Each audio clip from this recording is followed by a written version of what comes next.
Kumusta naman po ang lahat ng ating mga kamag-aral?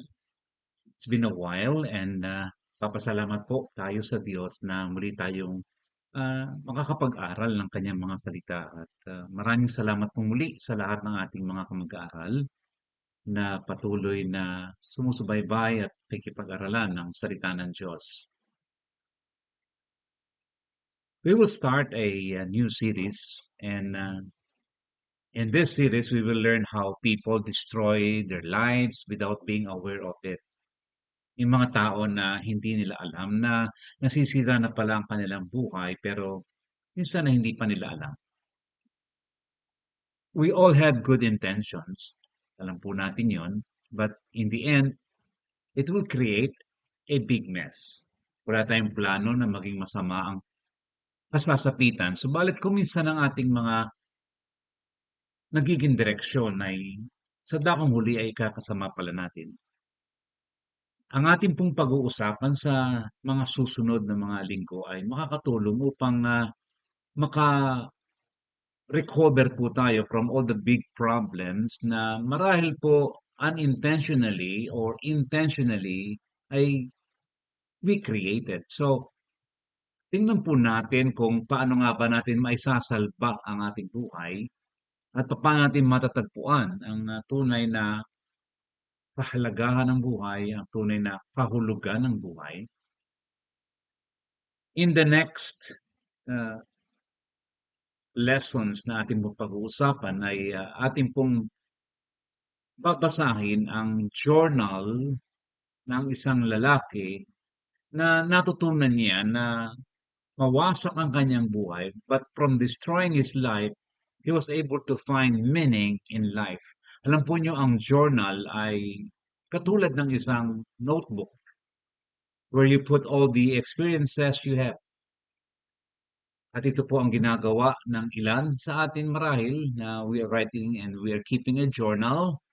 And this man na ating pong pag-uusapan sa susunod na mga araw ay he also kept a journal, and this man allowed us to read through his journal so that we could learn from his experience. At ating titingnan ang kanyang mga sinulat at sinabi at ang kanya pong ultimate goal sa pagpapakita niya ng kanyang journal is we will not make the wrong decisions hidden. Upang tayo mismo na makakabasa ng kanyang journal, ng kanyang sinulat, ay hindi na magkamali ng pagkakamali na kanyang ginawa. Kaya nais niya na sabihin sa atin, don't do what I did. Don't use the road I took. Don't follow what I did. Or else you're gonna destroy your life. At sa kanya pong journal na ito, sa kanyang sinulat na ito, ay sinasabi niya that this life is meaningless if you only focus on what you see and feel under the sun. Ulit-ulit po niya sinasabi, under the sun. Life is meaningless under the sun. For anything that is under the sun will not bring or give you the happiness and the satisfaction you're looking for. There's no satisfaction, there's no meaning if we seek them only under the sun. Kaya ang lalaking ito na nagpapabasa, ipinakikita ang kanyang journal, he wants us not to ignore God, but to obey God. And to follow Him with all our hearts, with all our mind, with all our soul, with all our strength. At maraming mga bagay na tayo matutunan mula sa lalaking ito. Meron pong isang lalaki o isang tao na nagsulat at nagsabi ng ganito, may pagkakaiba daw po ang salitang stupid, smart, and genius. At dinistinguish po ng sumulat na ito ang pagkakaiba ng tatlong ito. Ang sabi niya, stupid means you make the same mistake over and over. Smart means you learn from your mistakes. Genius means you learn from other people's mistakes. At sa ating pong pagtingin ng journal ng lalaking ito na ating pag-aaralan, pag-uusapan, ang kanyang sinulat at ang kanyang sinabi, we're trying to be genius, for we're trying to learn from his mistakes. Ang sabi nga niya, huwag niyo nang uulitin. At ito ang aking gustong sabihin sa inyo upang hindi niyo na ulitin ang aking mga pagkakamali. Sa ating pong mga pag-uusapan ay ang lalaking ito ay isang wise and rich king at meron po siyang credibility to speak to us. Kasi naranasan niya na mawasak ang buhay niya, masira ang buhay niya, maghanap ng kahulugan ng buhay, maghanap ng satisfaction sa buhay niya. And maybe you are the person that this guy is looking at or talking about. It could be you, it could be me today. And yet, itong lalaking ito, wise and rich king, he lived his life in such a way that he regretted it and he did not want anyone to experience the same. Marahil po may idea na kayo kung sino ang aking tinutukoy sa araw na ito. We will look at the life of King Solomon and the book he wrote, the journal he wrote, the book of Ecclesiastes. Alam po niyo lahat ng aklat, lahat ng nobela na ating binabasa, meron po yan laging central statement. At tawag po ng iba ay thesis statement. It is what the author wanted you and wanted me to learn.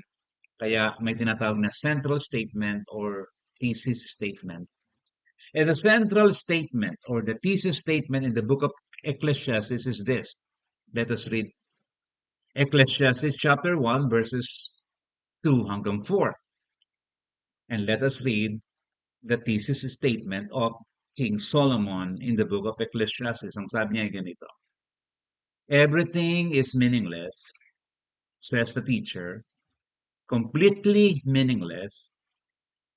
What do people get for all their hard work under the sun?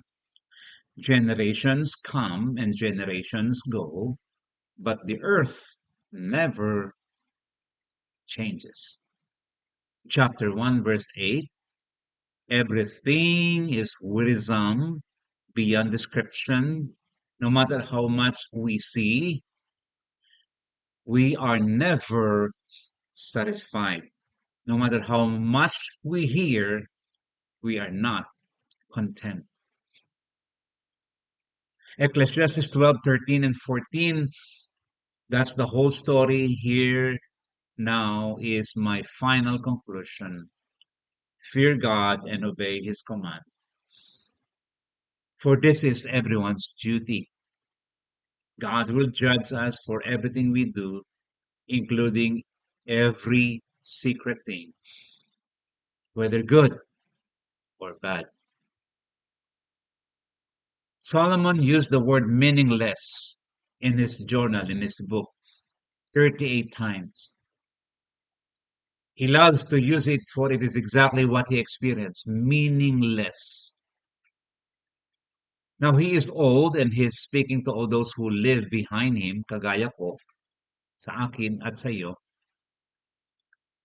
Parang sinasabi niya, don't do as I do. Don't take the road I took when I tried everything I could. But it did not satisfy me. It destroyed my life. And so whatever age, anumang edad ikaw, kaibigan, maring bata, kabataan, teenager, maring ikaw ay nasa middle age or nasa kasa tandaan na, may edad na, I think we will be able to learn something from King Solomon because he has a message to deliver to us. He has a statement to make to each one of us. Alam natin lahat na he started with wisdom. He asked for wisdom and he received wisdom. And as a matter of fact, that's the only thing he asked from God.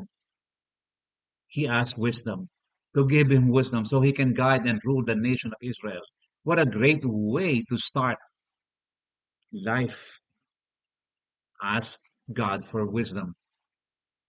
Asking wisdom and nothing else, that was something very unusual. And Solomon did. He asked for wisdom and nothing else. In his wisdom, he wrote Proverbs 3, 5, and 6. Trust in the Lord with all your heart and lean not in your own understanding. In all your ways, acknowledge him and he will direct your path. This is what he knows about wisdom. Trusting the Lord, leaning not on your own understanding, and acknowledging God to direct your path. That's wisdom. That's the highest level of wisdom. And because of his humble request, God did not only give him wisdom, alam natin lahat yun. God gave him a second W, which is wealth. Question is, did Solomon use the wisdom God gave him? Ginamit ba ni Solomon ang karunungan na ibinigay ng Diyos sa kanya? Ilan po kaya sa atin at sa mga tao na nasa paligid natin na nabigyan tayo ng karunungan ng Diyos? And yet, we are destroying our own lives. Because he used his wealth and not the wisdom God gave him, he got another W, which is the third W. Actually, the third W is he got many of them, none other than wives. First Kings 11, 1 to 4. Now King Solomon loved many foreign women. Besides Pharaoh's daughter, he married women from Moab, Ammon, Edom, Sidon, and from among the Hittites. The Lord had clearly instructed the people of Israel, you must not marry them because they will turn your hearts to their gods. Yet Solomon insisted on loving them anyway. He had 700 wives of royal birth and 300 concubines. And in fact, they did turn his heart away from the Lord. In Solomon's old age, they turned his heart to worship other gods instead of being completely faithful to the Lord his God, as his father David had been. At sa una pong installment ng ating series na ito, Finding Meaning in Your Life, I would like to submit to you this from King Solomon himself, and he's saying this, maging genius tayo, learn from other people's mistakes. Don't allow pleasure to guide you. Don't allow pleasure to guide you. And King Solomon was saying, the richest and wisest king, he's saying, every pleasure I experience led to meaninglessness. Every pleasure King Solomon experienced led to meaninglessness. Ecclesiastes chapter 9 verse 9, live happily with the woman you love through all the meaningless days of life that God has given you under the sun. The wife God gives you is your reward for all your earthly toil. Ecclesiastes chapter 2 verse 2. So I said, laughter is silly. What good does it do to seek pleasure? How many times we use laughter as a mask of a deeper problem? Hindi may iwasan na minsan ang tao'y tumatawa, subalit sa kailaliman ng kanyang puso, siya'y durog at siya'y basag at siya'y nalulungkot at siya'y nalulumbay at siya'y nawawalan ng pag-asa. Yes, it is true that laughter sometimes is a maskara ng isang mas malalim na problema. Isang lalaki po ang nagpunta sa isang counselor for his chronic depression problem. At dahil sa kanyang chronic depression, he decided to look for a counselor. At nung dumating po siya sa clinic ng counselor na ito, ang sabi po ng counselor, meron akong 2 tickets tonight to watch a comedian. Kung gusto mo, sumama ka sa akin so that maybe magkakaroon ka ng ibang pananaw sa buhay by watching this comedian. And this guy who was talking to the counselor said, and he said to the counselor, I am that comedian. I am that comedian. Sometimes it is true that laughter is a must, isang maskara. And laughter is silly if it is not coming from a deep, loving relationship with God. If laughter is not coming beyond the sun, if it is just under the sun, if laughter, kung ang halakhak mo ay hanggang dito lamang sa ilalim ng araw at hindi ito nag-uugat sa isang malalim na relasyon sa Diyos, ang mga pagtawa na ito at paghalakhak na ito ay isa lamang maskara at isa lamang kahangalan. Ecclesiastes chapter 2 verse 3, after much thought, I decided to cheer myself with wine. And while still seeking wisdom, I clutch at foolishness. In this way, I try to experience the only happiness most people find during their brief life in this world. Let's continue reading. I also tried to find meaning by building huge homes for myself and by planting beautiful vineyards. I made gardens and parks, filling them with all kinds of fruit trees. I built reservoirs, collect the water to irrigate my many flourishing groves.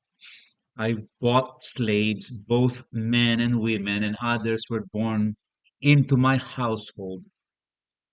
I also owned large herds and flocks, more than any of the kings who had lived in Jerusalem before me.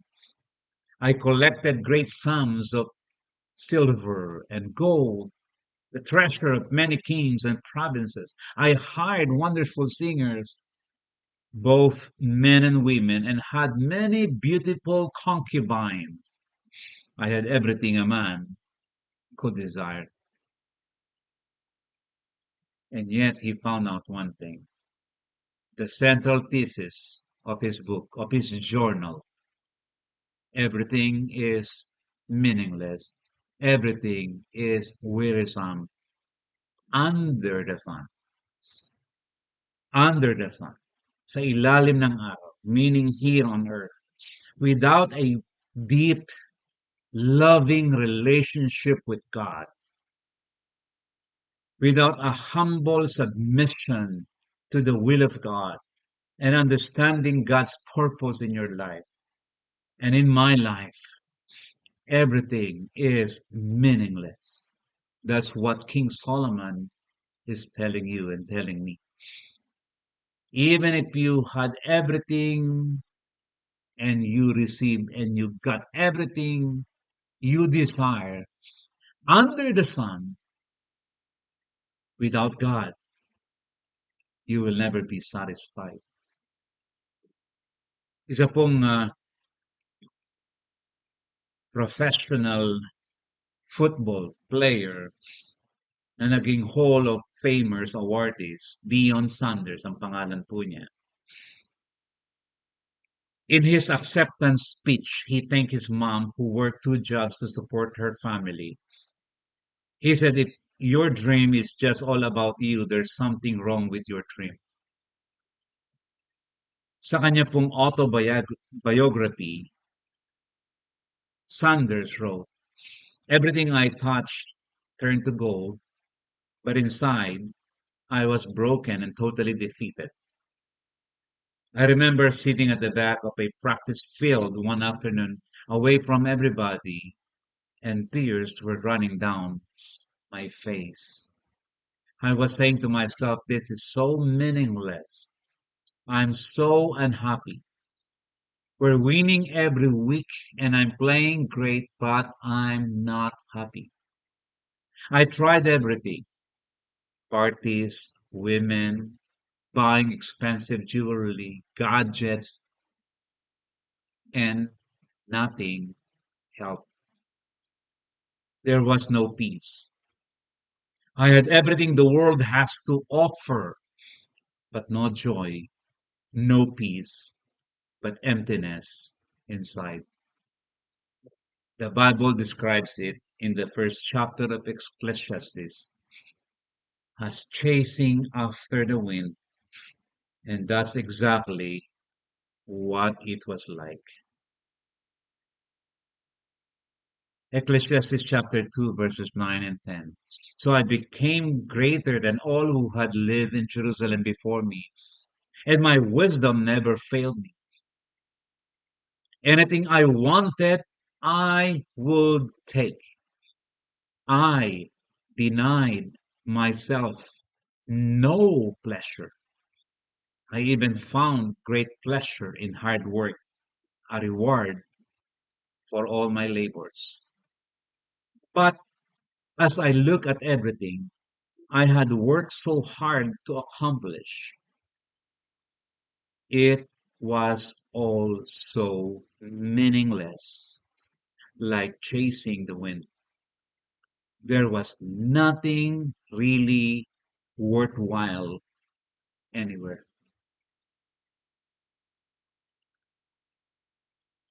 Kaibigan ka mag-aaral, meron pong mga ebidensya, merong mga hints, merong mga pahiwatig if you are struggling with seeking pleasure. If pleasure is your guide to find meaning, if pleasure is what you're aiming for day after day, if you're seeking pleasure as the end in itself, meron po itong hint at lagi nating sinasabi ang ganito. If only, then, if only I am no longer studying, if only I am already working, then I will be happy. If only, pagkatapos niya mag-aral at makatapos, if only I have a good job, then I will be happy. Nagkatrabaho. If only I could have a wife, then I will be happy. Nagkaasawa, naging masaya naman, but not as fulfilled as he was expecting because that's still under the sun. That's not the finished product of everything, of being satisfied without God. And then nagkaasawa at ang sabi niya, if only I could have children, then I will be happy. And then matapos noon, if I could only have more money, then I will be happy. And then laging naghahanap. And I'm not saying that it is wrong and that it does not really satisfy na magkaroon ng natapos na kurso, nagkaroon ng trabaho, hindi po masama yun. Maganda rin na tayo ng mag-asawa at magkaanak at magkaroon ng iniipon at ng inipon. But you know what? Circumstances bring only 10% of our happiness and our satisfaction. Nag-aaral ka, nakakuha ka ng A, Nagtatrabaho ka, nagkaroon ka ng bagong sasakyan at bagong bahay, 10%. Nagtatrabaho ka, nakakuha ka na lagi ka merong bagong gadgets, bagong laptop, 10% of your satisfaction na fill up mo. Pero lahat po ng ating mga nararanasan under the sun, tandaan po ninyo, it has an expiration date. Kagaya po ng ating mga pagkain sa refrigerator, kagaya po ng gatas sa inyong refrigerator.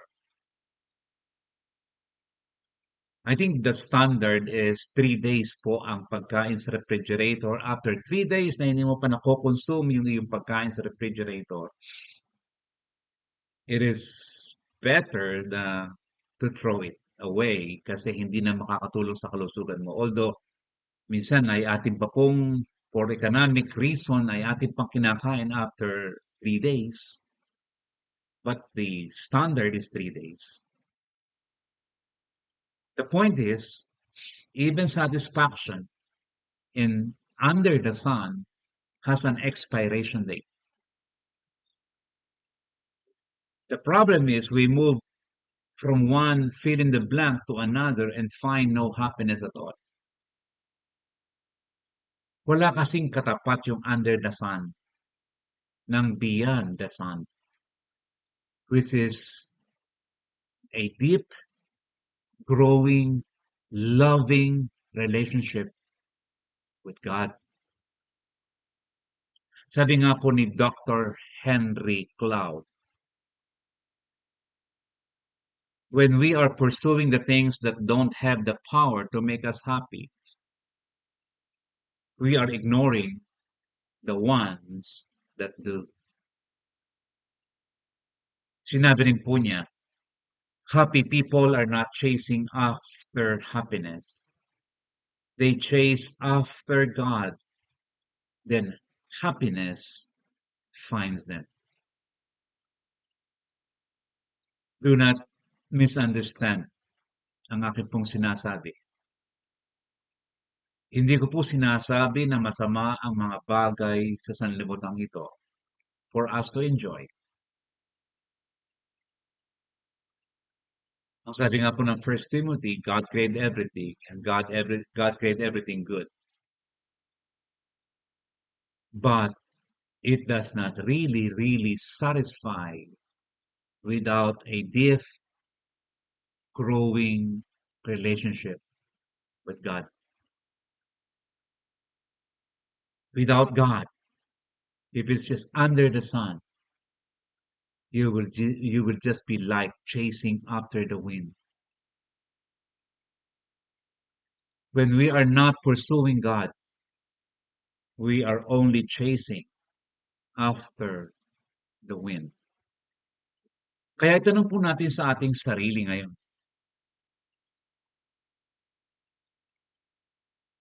Are you pursuing now something that won't bring true happiness anyway? Is this me? Am I pursuing now something that will not bring true happiness anyway? Am I chasing the wind? Because I'm only looking for what will satisfy under the sun without a growing relationship, growing deeper, loving God deeper, pursuing God more and more? Am I only chasing the wind? Because my focus is simply under the sun. And let us also ask this question, is pleasure my guide right now? Sabi na po ng lalaking ito sa atin, King Solomon, do not let pleasure be your guide. Are we willing to chase nothing but God for total satisfaction? Actually, the book of Ecclesiastes can be summarized, just like one preacher summarized the book of Ecclesiastes. Be satisfied. be satisfied. If you want to know how to be satisfied under the sun and how we can find meaning in life, you must read the book of Ecclesiastes. Because he started this way. Everything is wearisome beyond description. Sabi nga niya, we are never satisfied. Sabi niya sa chapter 1 verse 8. And yet, the final conclusion is in chapter 12 verses 13 and 14. If everything is wearisome, if nothing satisfies, chapter 12 verse 13 and 14, the final conclusion, according to the king, wise and rich, fear God and obey his commands. Fear God and obey his commands. And so, mga kamag-aral, if we want to find the meaning of life, our first installment is saying, don't allow pleasure to guide you. Marami pong salamat muli sa inyong patuloy na pakikipag-aralan sa inyong lingkod. Isa po ang Maniwala Online Bible Study sa mga options na maaari po nating pakinggan upang tayo lumago at matuto ng kanyang mga salita. At doon po sa nagkakaroon ng opportunity to learn with me sa salita ng Diyos na ating sinisikap pag-aralan. Salamat po sa inyo.